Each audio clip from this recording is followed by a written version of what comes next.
Assalamualaikum warahmatullahi wabarakatuh.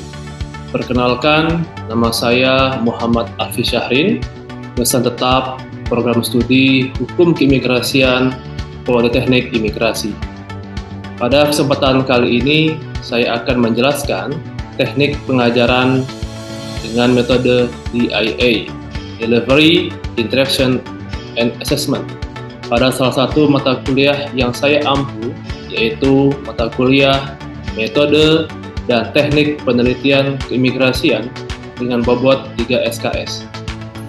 Sebelum saya menjelaskan lebih lanjut teknik pengajaran DIA, terlebih dahulu saya akan menjelaskan secara singkat rencana pembelajaran semester atau RPS dari mata kuliah Metode dan Teknik Penelitian Keimigrasian. Metode dan Teknik Penelitian Keimigrasian merupakan mata kuliah dasar yang harus ditempuh oleh setiap peserta didik di Politeknik Imigrasi. Mata kuliah ini menjadi syarat wajib bagi peserta didik untuk melaksanakan tugas akhir. Mata kuliah ini bertujuan untuk meningkatkan kompetensi peserta didik dalam melakukan penelitian ilmiah di bidang keimigrasian. Mata kuliah ini berisikan dasar-dasar penelitian meliputi School of Thought, Research Paradigm, perencanaan penelitian, metodologi penelitian, serta pedoman penulisan ilmiah. Mata kuliah ini akan berfokus pada riset bidang migrasi dan perbatasan, serta keimigrasian di Indonesia dalam berbagai multidisiplin ilmu. Pokok bahasan mata kuliah ini mencakup metodologi penelitian kualitatif, kuantitatif, dan hukum. Luaran yang diharapkan dari mata kuliah ini meliputi aspek sikap, keterampilan umum, pengetahuan, dan keterampilan khusus, di mana peserta didik diharapkan mampu memiliki kemampuan untuk menyelesaikan setiap permasalahan di bidang keimigrasian secara sistematis, metodologis, dan ilmiah. Materi perkuliahan yang diajarkan dalam mata kuliah ini terdiri dari hakikat metodologi penelitian, metodologi penelitian kualitatif, metodologi penelitian kuantitatif, metodologi penelitian hukum, langkah-langkah dan persiapan penelitian, tata cara penulisan ilmiah, tata cara penulisan ilmiah dalam komputer, penulisan rancangan penelitian atau research design, dan terakhir penulisan proposal penelitian. Berikut ini saya akan menjelaskan teknik pengajaran dengan metode DIA. Pertama, delivery. Bagaimana saya menyampaikan perkuliahan kepada peserta didik? Ada dua strategi yang digunakan. Yang pertama, menggunakan textbook. Buku teks wajib yang digunakan dalam mata kuliah ini diantaranya buku teks di bidang penelitian yang ditulis oleh John Ward Creswell, Joseph A. Maxwell, dan Peter Mahmud Marzuki, serta jurnal ilmiah yang berjudul Border Security as Practice, An Agenda for Research yang ditulis oleh Karin Koch-Boker, Federica Infantino, dan Mark B. Salter. Kedua yaitu membuat rangkuman textbook dan perkuliahan secara berkelompok. Namun untuk presentasi akan dilakukan secara acak, secara individual. Diharapkan dengan cara ini akan efektif membuat peserta didik dipaksa untuk mempersiapkan materi secara maksimal karena setiap peserta didik memiliki probabilitas yang sama untuk menyampaikan hasil kerja kelompok setiap minggunya. Ketiga, praktik membuat desain penelitian dan proposal penelitian. Peserta didik akan diajarkan bagaimana membuat desain dan proposal penelitian secara baik dan benar. Dimulai dari menentukan research gap, rumusan masalah, hipotesis, metode penelitian, dan teknik pengumpulan, pengolahan, dan analisa data. Kedua, interaction. Bagaimana saya berinteraksi dengan peserta didik? Interaksi dilakukan dengan cara diskusi interaktif melalui media WhatsApp Group, Zoom, Edmodo, dan Ellipse, a learning prototyping system. Kegiatan pembelajaran dilakukan dengan metode paparan, tanya jawab, diskusi berkelompok, brainstorming, praktik menulis, praktik paparan, contextual instruction, and discovery learning. Terakhir yaitu assessment. Bagaimana saya menilai peserta didik? Dalam mata kuliah ini, komponen dan presentasi penilaian terdiri dari 10% kehadiran, 20% tugas yang terdiri dari tugas mandiri dan tugas kelompok, 30% ujian tengah semester, dan 40% ujian akhir semester, di mana peserta didik diharuskan untuk membuat desain penelitian dan proposal penelitian di bidang keimigrasian. Mekanisme dan kriteria penelitian terkait dengan tugas dan ujian tersebut telah dimuat dalam lampiran RPS mata kuliah ini. Baiklah, berikut ini merupakan cuplikan pengajaran saya pada mata kuliah metode dan teknik penelitian keimigrasian secara daring melalui aplikasi Zoom. Siapa lagi yang berkenan untuk menyampaikan paparan? Siapa, Pak? Siapa deh? Oke, Hana deh. Siapa? Izin untuk melakukan share screen, Pak. Dan Hana.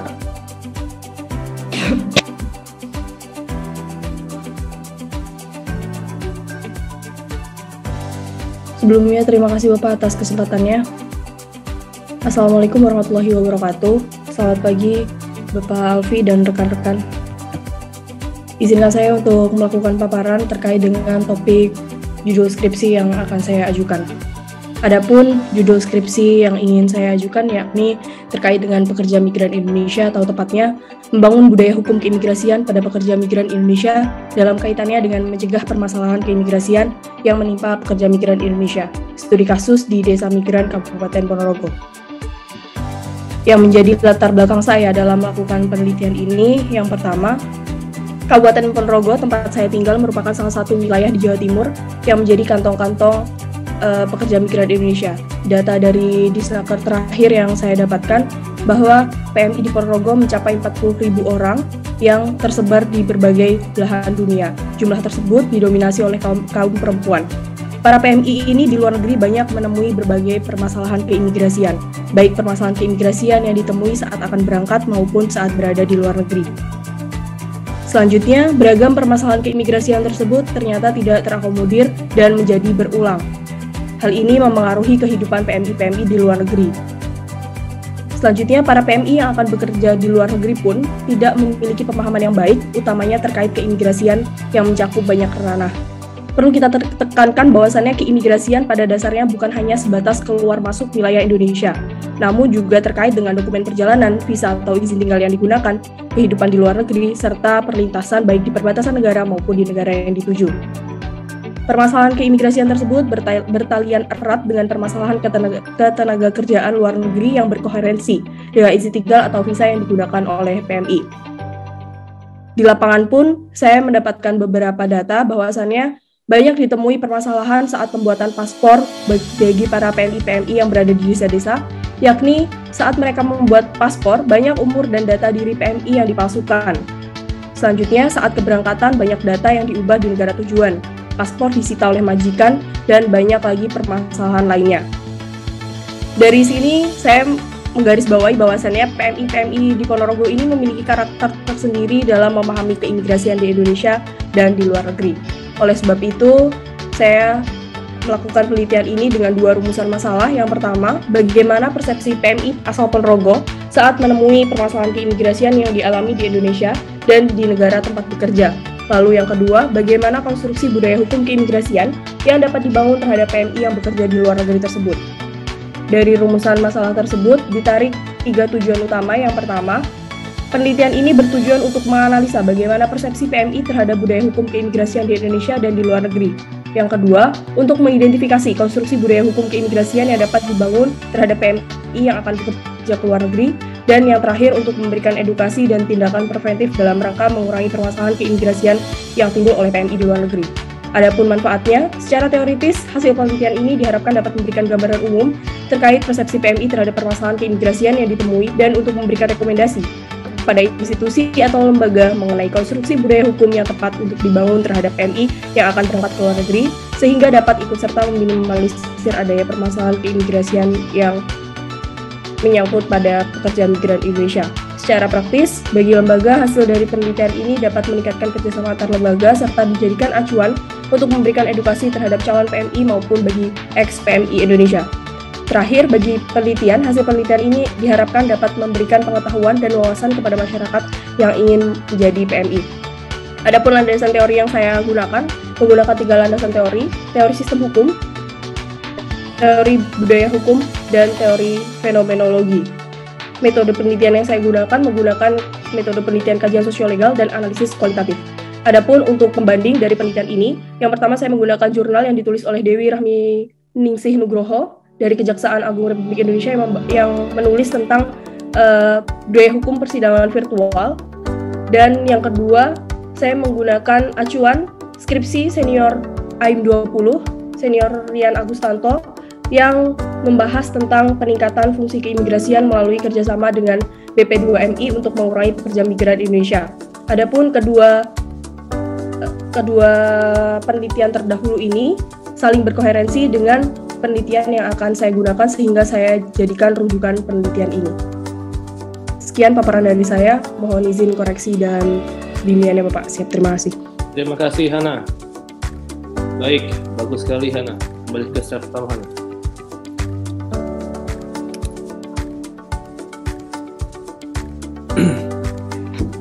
Saya pengen tanya dulu nih ke teman-teman yang lain ya, ke 133. Apakah kajian budaya hukum termasuk kajian hukum? Coba, saya pengen tahu dulu nih. Apakah kajian berkaitan dengan budaya hukum ya?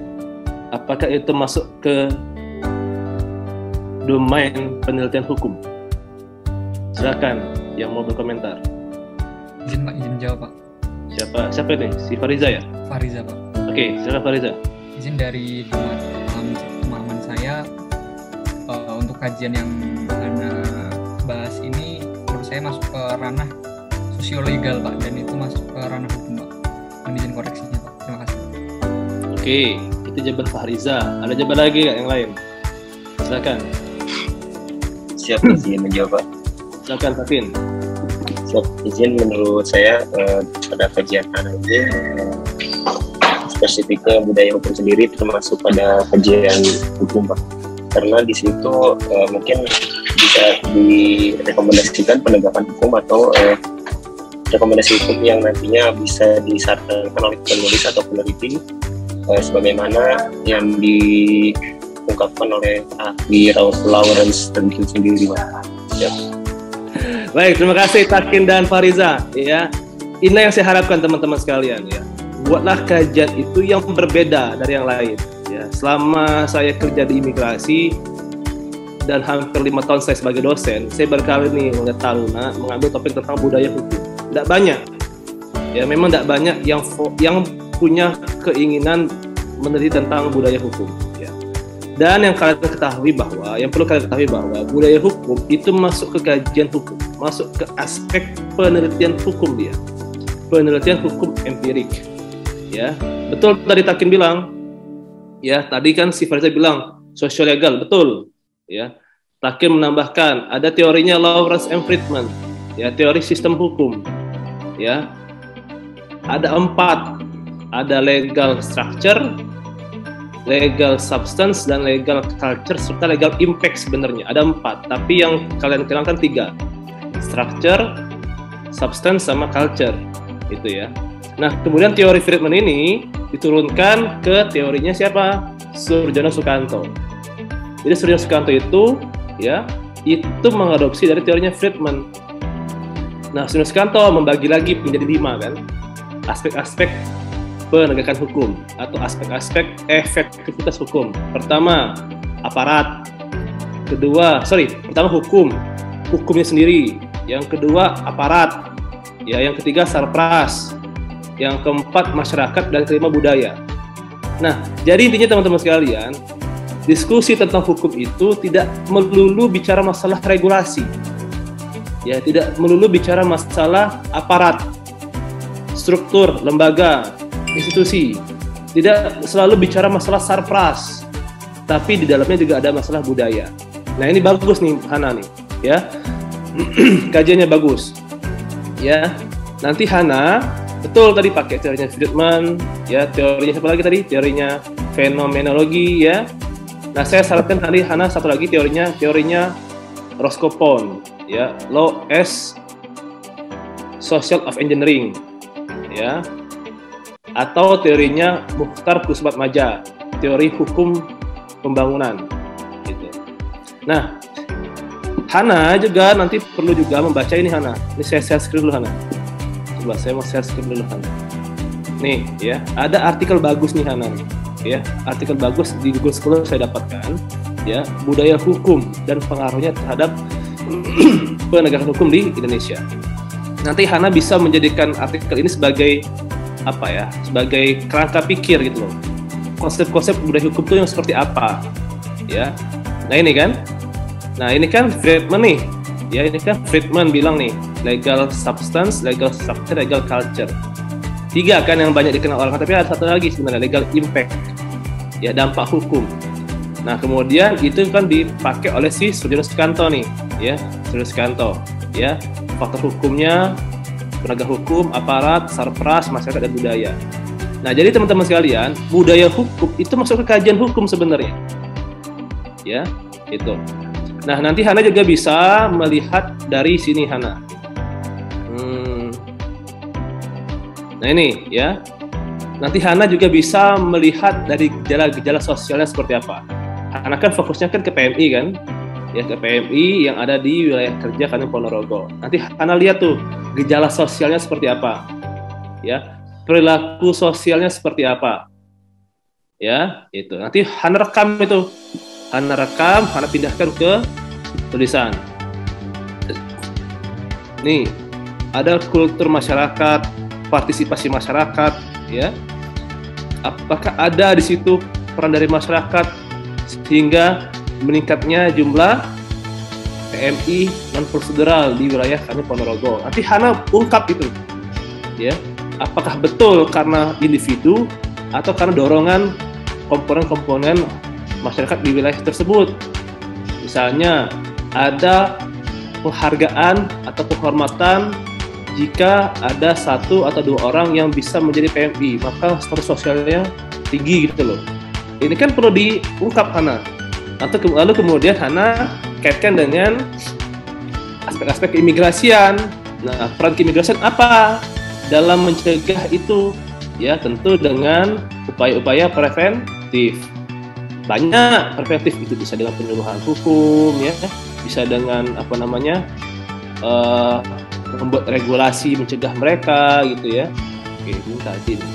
Ada satu lagi sebenarnya. Ini Hana ini bagus Hana. Penguatan budaya hukum masyarakat. Hana ambil saja konsep budaya hukumnya, jangan ambil yang masukan kewarganegaraan transformatif ya, tapi Hana ambil aja konsep budaya hukumnya. Ya. Oke, apa lagi sih? Banyak di sini nih. Nih, teori PON ya.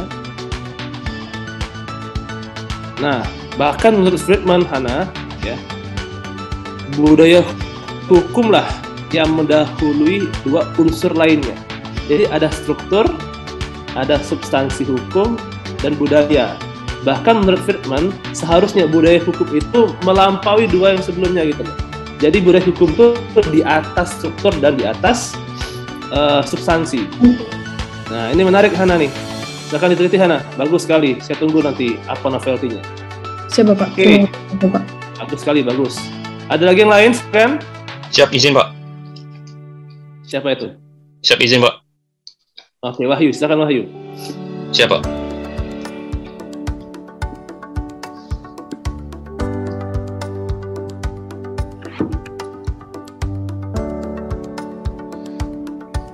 Siap, mohon dosen menyesuaikan. Mohon izin pada kesempatan kali ini saya akan memaparkan terkait topik skripsi yang akan saya ambil. Dalam pembahasan topik kali ini, judul yang akan saya ambil yaitu penerapan restoratif justice terhadap WNI yang melanggar tindak pidana keimigrasian.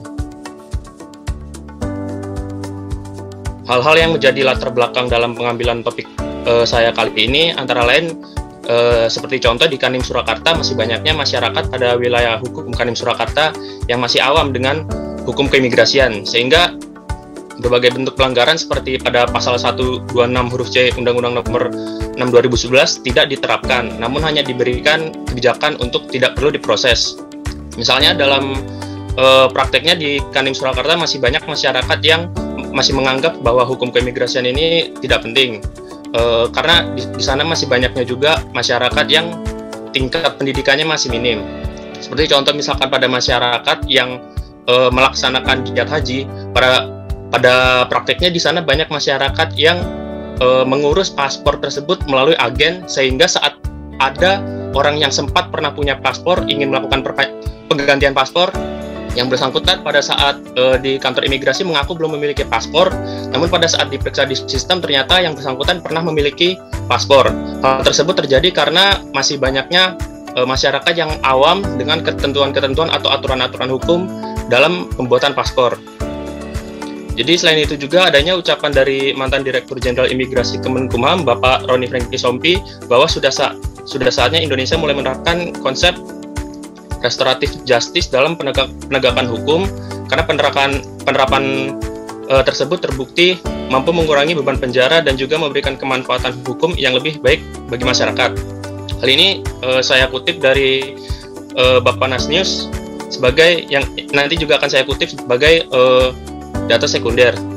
Selain itu juga jika dibandingkan dengan kepolisian dan kejaksaan, keimigrasian belum memiliki payung hukum terkait bentuk-bentuk restoratif justice, baik nanti untuk sebagai bentuk formil atau materialnya.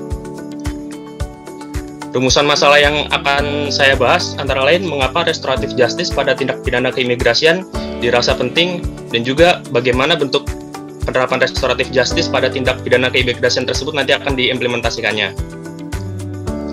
Tujuan penelitian yang akan saya bahas yaitu untuk mengetahui mengapa restoratif justice pada tindak pidana keimigrasian dirasa penting, dan juga untuk mengetahui bagaimana bentuk penerapan restoratif justice pada tindak pidana keimigrasian tersebut.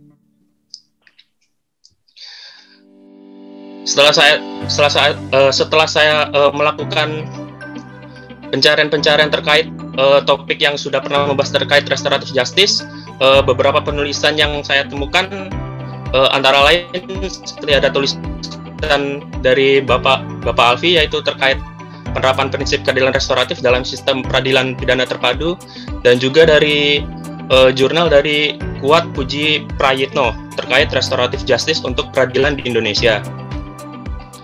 Manfaat penelitian ini secara teoritis diharapkan memberi wawasan tentang ilmu hukum keimigrasian dalam aspek restoratif justice, dan juga memberikan manfaat dalam perkembangan restoratif justice terhadap aspek tindak pidana keimigrasian. Selain itu, manfaat praktisnya diharapkan agar dibentuknya payung hukum terkait restoratif justice dalam penanganan tindak pidana keimigrasian. Selain itu, agar petugas imigrasi nantinya juga memiliki dasar hukum untuk menerapkan restoratif justice terhadap tindak pidana keimigrasian yang dianggap ringan.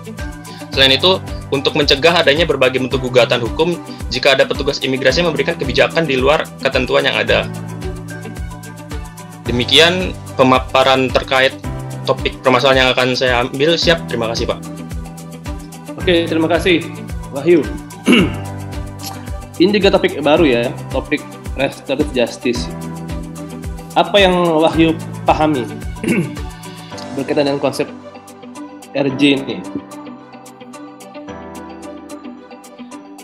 Biar teman-teman tahu ya, biar teman-temannya tahu dulu apa tuh arti restoratif justice.